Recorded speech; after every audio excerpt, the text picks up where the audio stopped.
Okay, well, hello, everyone. Thank you so much for attending this webinar with the Institute for the Advancement of Group Therapy and ERP Health. It is a pleasure to be here with you today. My name is Andrew. My background is in education. I have my master's in education. I'm a licensed educator in the state of Texas, and I have certifications through Columbia University Teachers College and Cambridge. I'm a lifelong learner. I find the neuroscience of learning fascinating. I also walked into a hurricane on purpose. This happened in 2011 when I was living in Shanghai, China, and I did it because I ran out of beer. And so obviously I needed some help. And so I did go into treatment, and it was my experience in treatment was a very mixed bag. So I loved my therapist, but I really struggled in group therapy. And one of the reasons that is because I have ADHD, right? And so in the group therapy that I experienced, where it was a traditional round robin, how are you today? How are you today? There's still 3 or 4 people before it got to me, and I felt very anxious, right? My ADHD was kicking in, my knees were bouncing. I was imagining all the ways I could run serpentine through the room, do a shoulder roll out the window, and just break free from the whole experience. But the reality is there are people like me in groups throughout the country. There are also people who never graduated middle school, right? There are people with different cultural expectations, different learning experiences, learning preferences, speeds of working memory, background experiences that color their current perceptions. And there are people who have been in treatment multiple times, and there are people who are in treatment for their first time. And so according to the neuroscience of learning and everything in my background, I know that reading directly from a curriculum is not the best way to meet the needs of everyone in that room.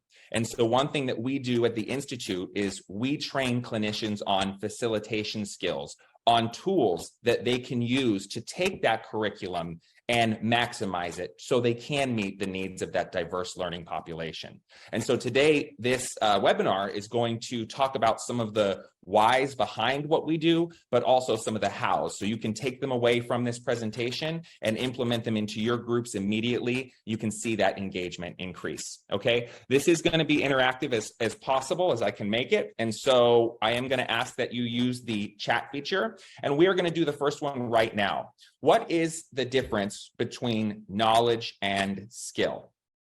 Okay, so can someone just throw an answer into the chat there? What is the difference between knowledge and skill?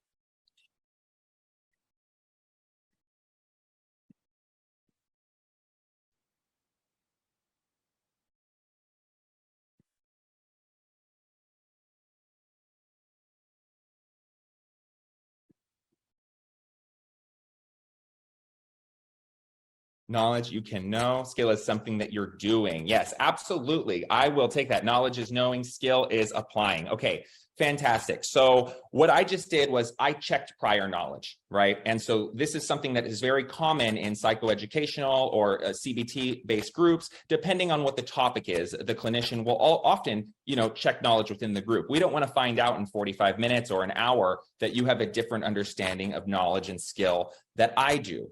Right? But when we see this actually applied in group therapy, it's done usually one of 2 ways. One, the clinician will read the topic definition straight from the book. If it's epigenetics, for example, they'll read the definition. In this case, no patients are talking.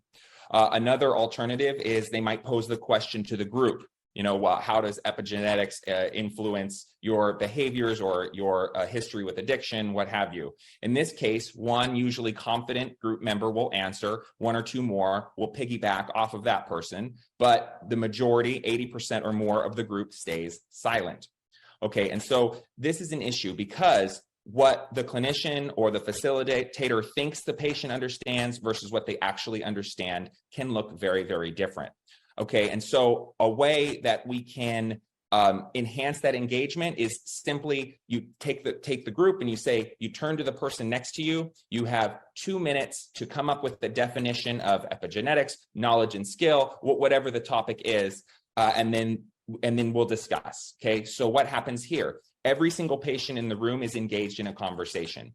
Even the introverts who might not feel comfortable shouting out their answer to the group with everyone watching, they're much more likely to be involved in a conversation with just one other person, especially if they know everyone else in the room is preoccupied with their own conversations, right? And it gives the clinician an opportunity to walk around, monitor those conversations, and address misconceptions early. Okay, so we're getting all the patients on the right track. We're setting up that conceptual framework, which we'll talk about in a few slides, to get everyone on the same page so we can move forward together. Okay, so knowledge, like you said, knowledge and skills are different. They actually take different learning processes in the brain. So one is the declarative learning pathway, that's for facts and information. The other is the procedural pathway, okay? And this is something that group therapy really needs to utilize more, okay? And that's the practice piece, and here's why. So there are things that we as humans are biologically inclined to learn, recognizing the face of a friend, or recognizing if food is spoiled, whether it's through sight, smell, or unfortunately taste if we get to that point. Right? But other things require practice. And so if you take the example of someone who needs to learn how to swim, but they're terrified of water. My wife, Jessica, is one of these people. She almost drowned when she was 7. So let's say Jessica wants to learn how to swim. It's very important to her. So she goes to a therapist, right? What's the first step? Where they're going to develop that therapeutic alliance. They're going to process some of those fears that she has with water, unravel some of the cognitive distortions around water. And, with enough time, Jessica will be confident. She'll overcome those fears. Okay, she'll be ready to go into the water. But what happens if she jumps in? You can put it in the chat, but she's going to drown, right? So let's say that they take that next step, right? The therapist writes down the mechanics of swimming on the whiteboard, that it involves paddling arms, kicking legs, holding breath. Okay, what happens if Jessica jumps in now? She's still going to drown, right? What does she really need to do? She needs to get in the water and practice, but not just once, again and again and again. And so what we see when we observe groups all throughout the country is that clinicians are very, very skilled at the steps 1 and 2, right? So they help the patients overcome that fear and get that renewed confidence. They help give them the ideas in their head, but patients leave therapy without the practice necessary to execute these skills in a real world environment. And so they drown. Right. Okay, so we're going to go to the next topic, which is how learning happens. And I'm actually going to show you a video here, which I do support videos to be used in groups, but I'm not just going to have you watch it, right? Because if I did that, everyone who's watching is going to take away something a little bit different. Instead, I'm going to have you answer these questions on the board here. Okay, so I'm going to put them in the chat, and that way you can follow along and consider them while we watch.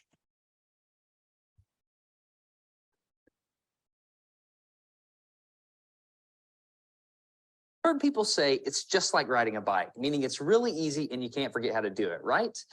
But I did something. Sorry about that. That damaged my mind. It happened on the streets of Amsterdam, and I got really scared, honestly. I can't ride a bike like you can anymore.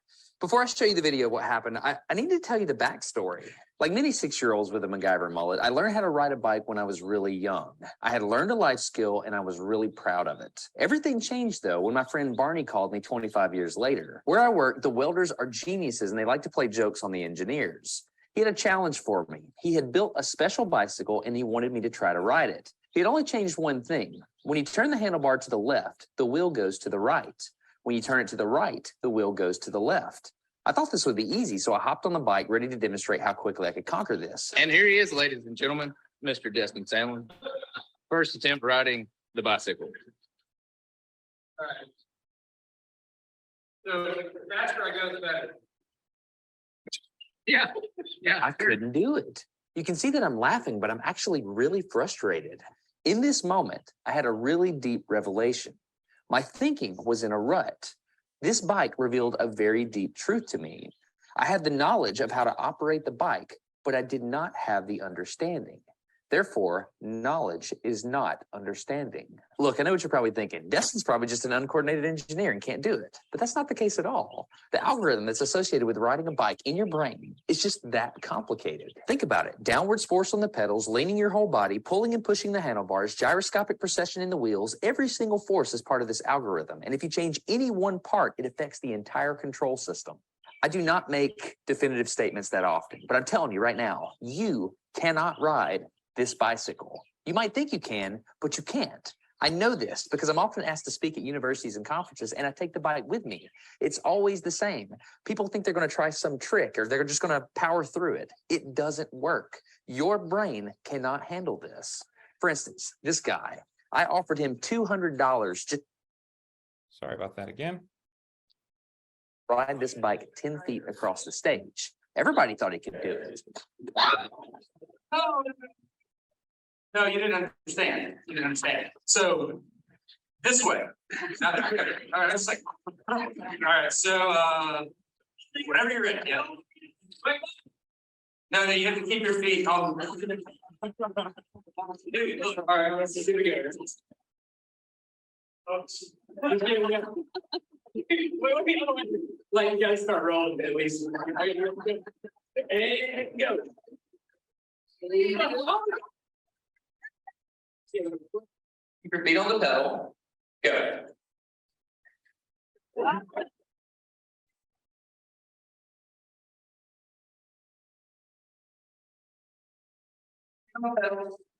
Yeah. All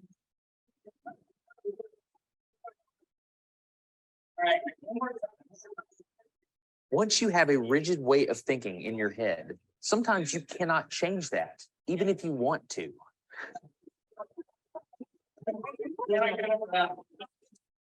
So here's what I did. It was a personal challenge. I stayed out here in this driveway and I practiced about 5 minutes every day. My neighbors made fun of me. I had many wrecks, but after 8 months, this happened. One day I couldn't ride the bike and the next day I could. It was like I could feel some kind of pathway in my brain that was now unlocked. It was really weird though. It's like there's this trail in my brain, but if I wasn't paying close enough attention to it, my brain would easily lose that neural path and jump back onto the old road it was more familiar with. Any small distractions at all, like a cell phone ringing in my pocket, would instantly throw my brain back to the old control algorithm and I would wreck, but at least I could ride it. My son is the closest person to me genetically, and he's been riding a normal bike for 3 years. That's over half his life. I wanted to know how long it would take him to learn how to ride a backwards bike. So I told him if he learned how to ride a backwards bike, he could go with me to Australia and meet a real astronaut. Are you going to give up? Go ahead. This is how it starts. Look at this. This is such a big deal. Get up. You got it. Did you see his brain get it? So in how many weeks have we been doing this? 2 weeks? In 2 weeks, he did something that took me 8 months to do, which demonstrates that a child has more neuroplasticity. Am I even saying that right? Than an adult. It's clear from this experiment that children have a much more plastic brain than adults. That's why the best time to learn a language is when you're a young child. All right, today's bike log. I can ride smooth. I can ride fast. I'm thinking the experiment is over.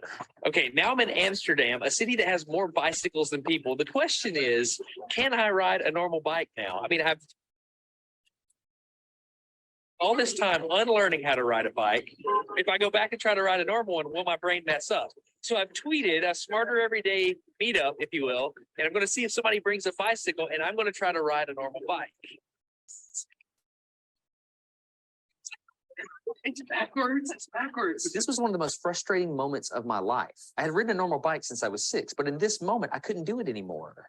I had set out to prove that I could free my brain from a cognitive bias. But at this point, I'm pretty sure that all I've proved is that I can only redesignate that bias. So what you're not seeing is just a group of people here looking at me, looking at the strange American that can't ride a bike because they think I'm dumb. But I'm actually 2 levels deep into this because I've learned and unlearned. All right. After 20 minutes of making a fool out of myself, suddenly my brain clicked back into the old algorithm. I can't explain it, but it happened in a very specific moment.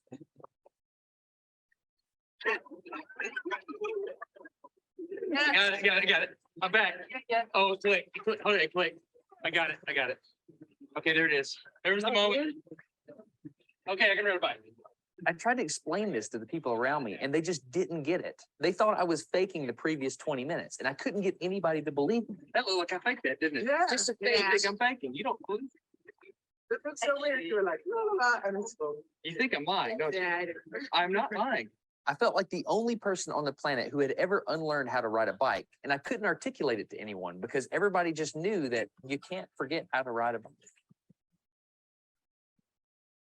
Okay, so just because of time, I'm going to stop it there. And if you'd like, you can go ahead and type some of your answers into the chat box if you caught them. Now, if this was a regular group meeting and I was, presenting a video or a text, I would give these questions in advance. Again, as I said, so to keep everybody on track, it gives you motivation to pay attention, but also you're more likely to listen to the answers to see if you got it right. Okay, so a couple tricks in there to make sure people are paying attention. Also, if this were a regular group session, before we brought it back to the whole group, I would let the patients, again, talk about it in pairs, or if this was a virtual session, into breakout rooms. This will help them fill in gaps and also reinforce that information because they're talking about it. So just to cover some of the answers here. The conscious brain is sequential and logical. It cannot multitask. People who think they can are really just good at jumping back and forth from one thing at a time. But the unconscious brain, or the unconscious mind, is spontaneous and processes information instantly. So it took him 8 months to ride the backwards bike. It only took his son 2 weeks. Okay. Actually, the reason he gave for that is incorrect. Children do have more neuroplasticity than adults do, but they don't learn languages faster, for example. We just think they do because the platelets in children's tongues don't harden until around the age of 12. But actually, like in some Arabic speaking countries, it takes them 12 years to master their language because the grammar is so complex. Even 10-year-olds in America sometimes confuse irregular verbs, right? But an adult can learn a language in 3 to 4 years. If they have enough conscious attention, focus, and, well, practically funding, because that's pretty much all they would have to do. But it can be done.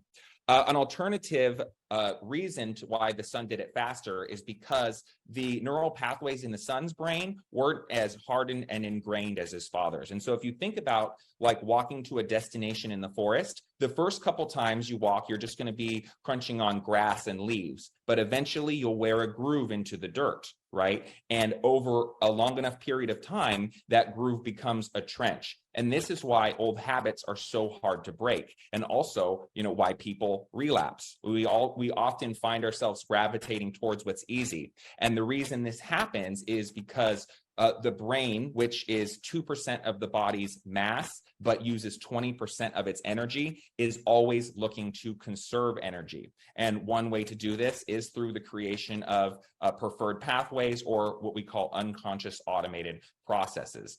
And so one example that we always like to bring up is if you've ever planned to pick something up after work from the store, but got lost in thought and ended up pulling into your driveway. Right. And this happens because your brain has created an unconscious automated process for both driving and the route home. And so it is saving energy as it gets you home. Now, unfortunately, if you can zone out while you're driving a car, patients will be zoning out in group therapy if they're not engaged, if the delivery is not effective. Right. And conscious attention is a requirement for learning to occur. And so we need them to be engaged, because if they're not engaged, they're not progressing, they're not moving forward. Okay, and so what happens when he tries to ride the regular bike again? He couldn't do it, right? And this comes back to the preferred pathway again. He had practiced the reverse bike for so long that his brain had rewired itself. Okay, and this kind of answers our next question. What does any of this have to do with mental health and addiction? Well, we want our patients to get so much practice in therapy that they're ready to tackle the challenges of the outside world once they leave, right? We don't want patients who are quick to anger, who have to stop and think about what to do. We want them to go into deep breathing or whatever other coping strategy that they've learned in therapy without even realizing it. And they can, because this is how learning works in the brain for every human being. All right, and so that was the focus task, and now we're going to go to the fundamentals of adult learning. Conscious attention. Does anyone remember what that is? Why that's important? Go ahead and throw it in the chat if you do. And just because of time, I'm going to keep going, but please do use that chat feature if you can. Okay. So yeah, so it's logical. It's also a requirement for learning to occur. Okay, and so you can't learn something if you're not paying attention to it initially. But I want to talk about the unconscious automated processes again for a second and give you an example of some of these. Okay, so once again, I'm going to ask you to use the chat feature here. I'm going to show you a series of sentences with the verb missing, and I'd like you to try to fill it in.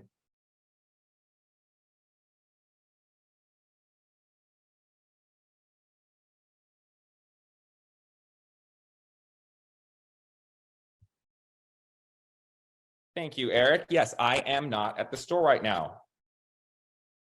I would be giving prizes. R, way to go, Sue. Yes, R, good job, Josh. All right.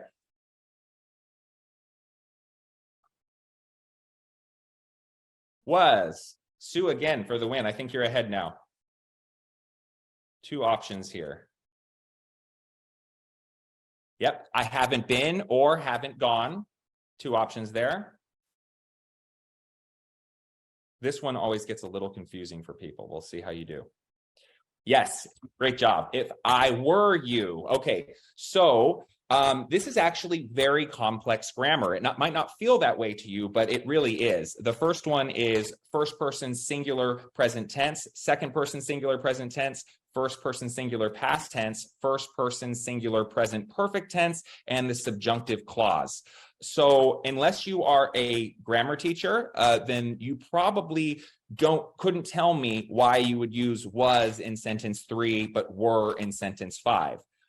They're both singular, but actually sentence 5 is a hypothetical situation. So we always use the past participle form of the verb, which is were, right? Present perfect versus past tense, right? When would we use those different? Okay, so the point is, again, knowledge versus skill. You have the skill of the language, even if you don't necessarily have the knowledge behind it. But what this tells us is that learning is rules-based in the brain. So with enough repetition, and again, you've been conjugating these verbs thousands of times, all throughout your life, the brain will create unconscious automated processes, so it happens instantaneously. Okay, you're doing it with conjugating verbs. If you have been typing on the keyboard for a long time, you probably can do it with ease, but it wasn't always like that. Initially, you had to have that conscious attention. You had to be paying attention to where your fingers were on the keys until one day something switched and you didn't anymore. Okay. So we want to maximize repetition and practice for the patients, okay?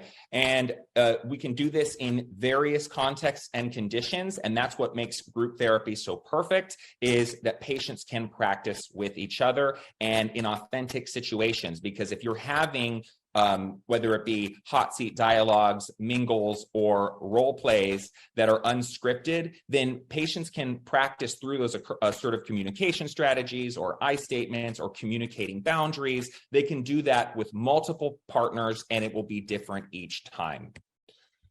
Okay, let's see. So I'm going to take it back to my experience in group therapy. Again, I'm going to ask you to use the chat box and ask, has anyone ever observed a group, ran a group, or experienced a group where the therapist went around talking to one person at a time?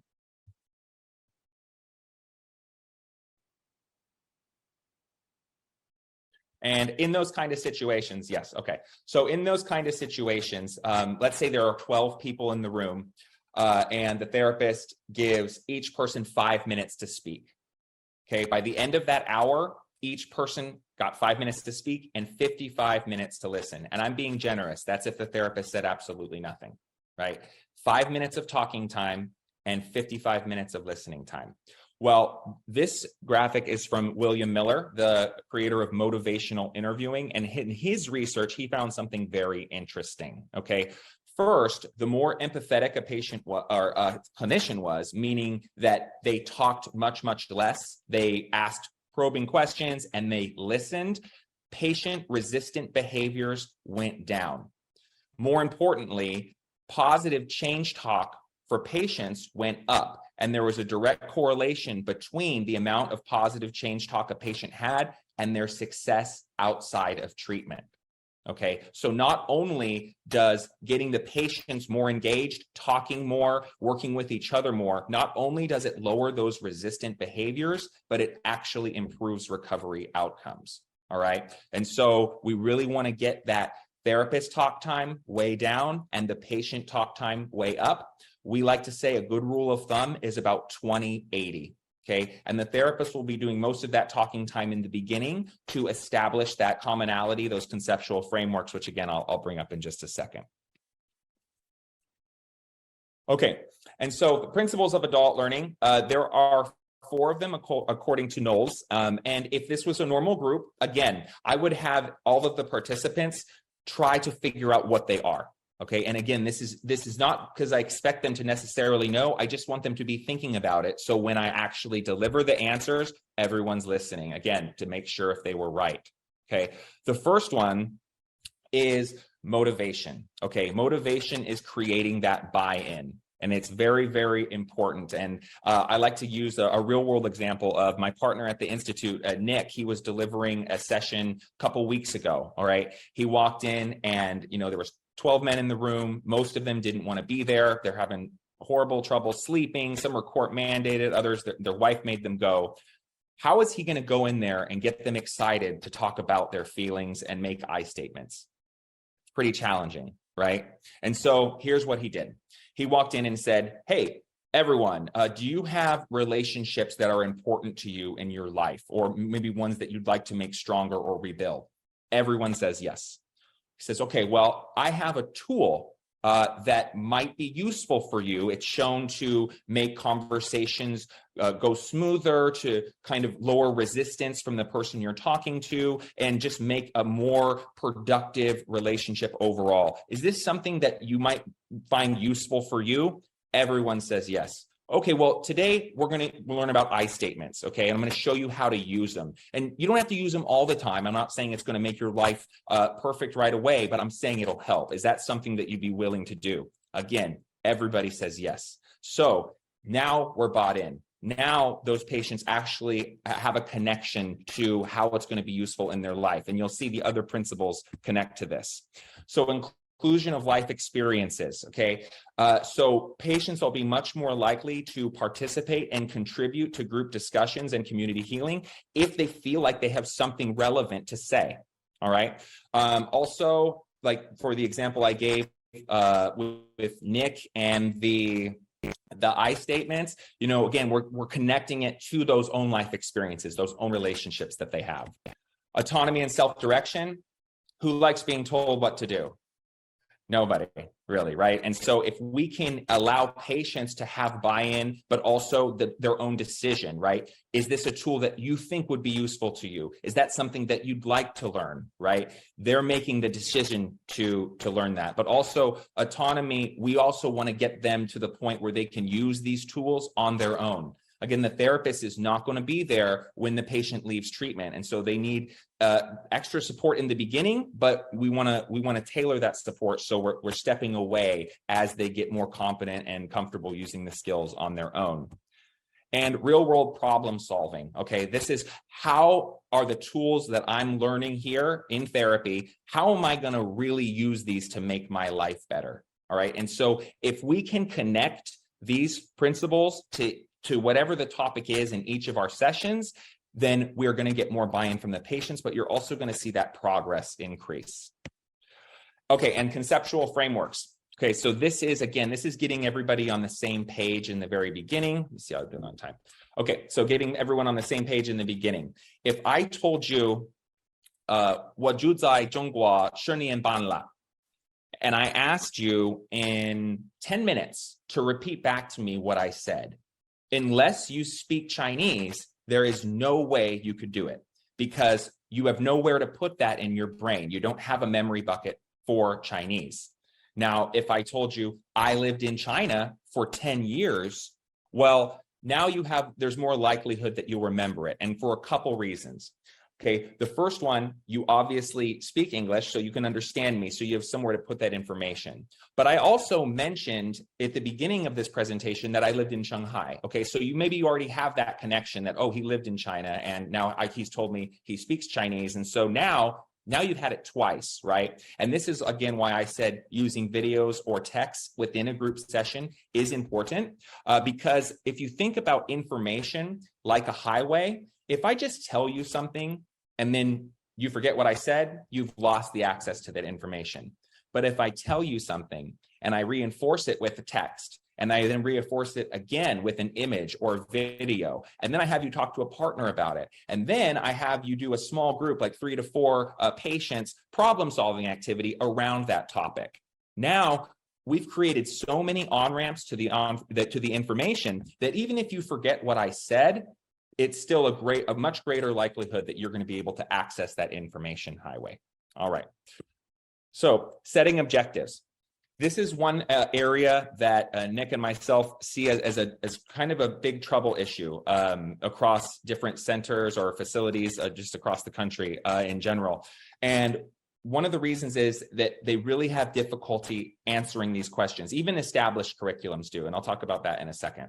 So what do I want my patients to be able to do by the end of this session? Again, we ask clinicians all over the country these questions before they go into their groups, and they're having a lot of trouble answering them.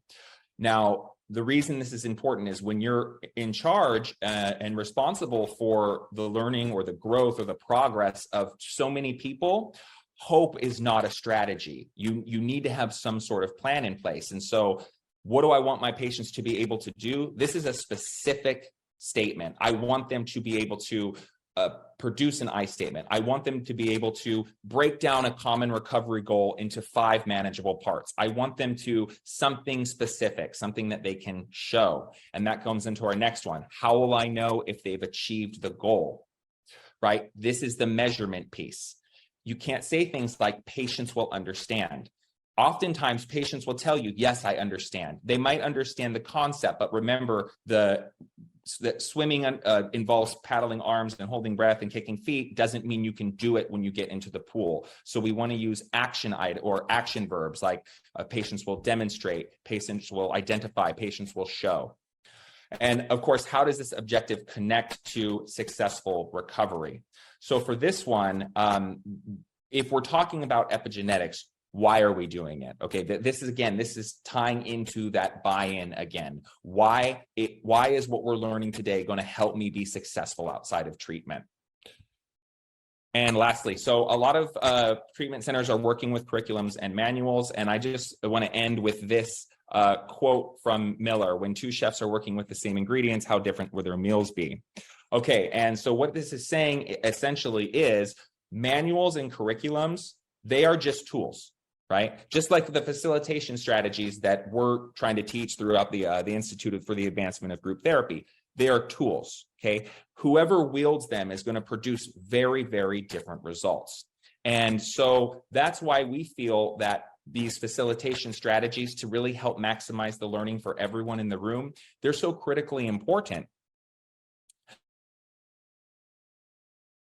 Because there are so many patients that need help and they need the best chance possible to heal and find lasting recovery. And so again, think about the curriculums just as a tool, just as a framework. You can have all the content knowledge in the world, but how do you get it disseminated to help the most people possible? Okay. Thank you so much. I know I used a lot of time there. I'm going to go ahead and hand it over to Eric, and then maybe we'll even have time for some Q&A at the end. Thanks so much, Andrew. And that was a phenomenal presentation. So I'm actually a clinician by trade. I could appreciate that on a multitude of levels. In addition, I'm the CEO of ERP Health. So we are an enterprise-grade outcome tracking platform, and we leverage the power of technology to personalize patient care and promote health equity. The way that we support group therapy, though, is through a 3-step process. So number 1, we collect patient-reported information. If you could just click, I think it's enter, Andrew.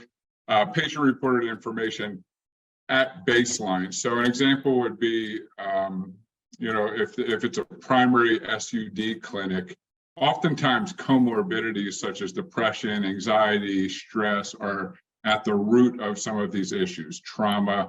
So what we're able to do with our tool is collect the information before the group, securely store it. So if you could just hit number 2, please, Andrew. Securely store the information. And then number 3, comprehensively report the information after the group with a follow-up survey to determine efficacy. So we're able to use objective data points to provide outcomes as to whether or not patients are responding to the specific groups that are being offered. So I think this would be a very nice complement to the training that we received today, because at the end of the day, you want to be able to identify which clinicians are facilitating these groups and getting the best results. And ones that perhaps are not getting the best results, you could offer supervision services to get them to kind of have, a better outcome for the patient population. But additionally, as Andrew, put it beautifully in the beginning, everybody in that room is coming from a different perspective. So health equity is a big topic right now. Outcome tracking can help to identify the specific differences and who in that room is responding best to which types of groups, so that at some point you could get nuanced and have specific demographic, gender specific groups, type groups, culturally specific groups to meet the unique needs of every single patient that's coming into that center. Again, using objective data points to complement the trainings and enhance the trainings, and then on a longitudinal basis, identify, are these outcomes continuing to stick over the course of the long term? So there's this one more side I'll throw up. I just wanted to add how I believe outcomes can help to enhance this experience. If you're interested in learning more, feel free to check us out, or I think we do have a little bit of time for Q&A. I'd be happy to answer any questions. Thank you, Andrew. Yeah, no problem. And actually, we went through that extremely quick today. I'm actually very proud of myself. I've never gotten that much information out so fast before, but it does leave us open for some Q&A. So I'm happy to answer questions that you have. And also just to say whether your organization or you are looking for, if you're doing your budgets for 2023 training, I mean, I'd love to continue this conversation offline. You can check me out at LinkedIn or grouptherapycertification.com. And I see we have some questions here. So the info and data points, so provider, okay? Yeah, so I just answered that in the chat, but the way that our platform works is the provider who is using the service owns the data, and that's over the course of the long term. So they would be able to personalize their processes in addition to group therapy, individual therapy. But to stay on topic, group therapy can really be enhanced with outcome tracking. Any other questions? So just no questions, just a comment. So Salone Walker, Vice President of Operations for Centurion. Centurion is the correctional arm of Centene. Centene is number 40, Fortune 500. I've been charged with leading Centene Centurion of Delaware subsidiary with oversight of medical and behavioral health operations in partnership tandem with the Delaware Department of Corrections. I'm joined by my colleague, Dr. Jessica Luss. She's the statewide director of behavioral health for Centurion. So we appreciate the invite and wanted to assess your organization as a potential solution for some of the problems that we're aiming to solve as we sort of look at next year and beyond. Dr. Luss, any comments from you, ma'am? No, I just appreciate the invite, and it was good information, and I'm glad I was able to kind of get an idea of what this would look like. So thank you. Yeah, I really appreciate it. And so for our actual 10-hour workshop, it comes with a certification, and we really dive deep into these. And so the information I gave you today in about 35 minutes, we usually take around an hour and a half to get through that when we're actually doing and delivering it to the groups. And then throughout the remaining hours, the participants will be able to actually build a session plan from scratch, but we'll also look at existing curriculums as well and talk about unique problems that different groups might have and how to address them, and also cover engagement strategies and a lot of other things we just couldn't get to today. But thank you very much for attending. Thanks again. Thank you.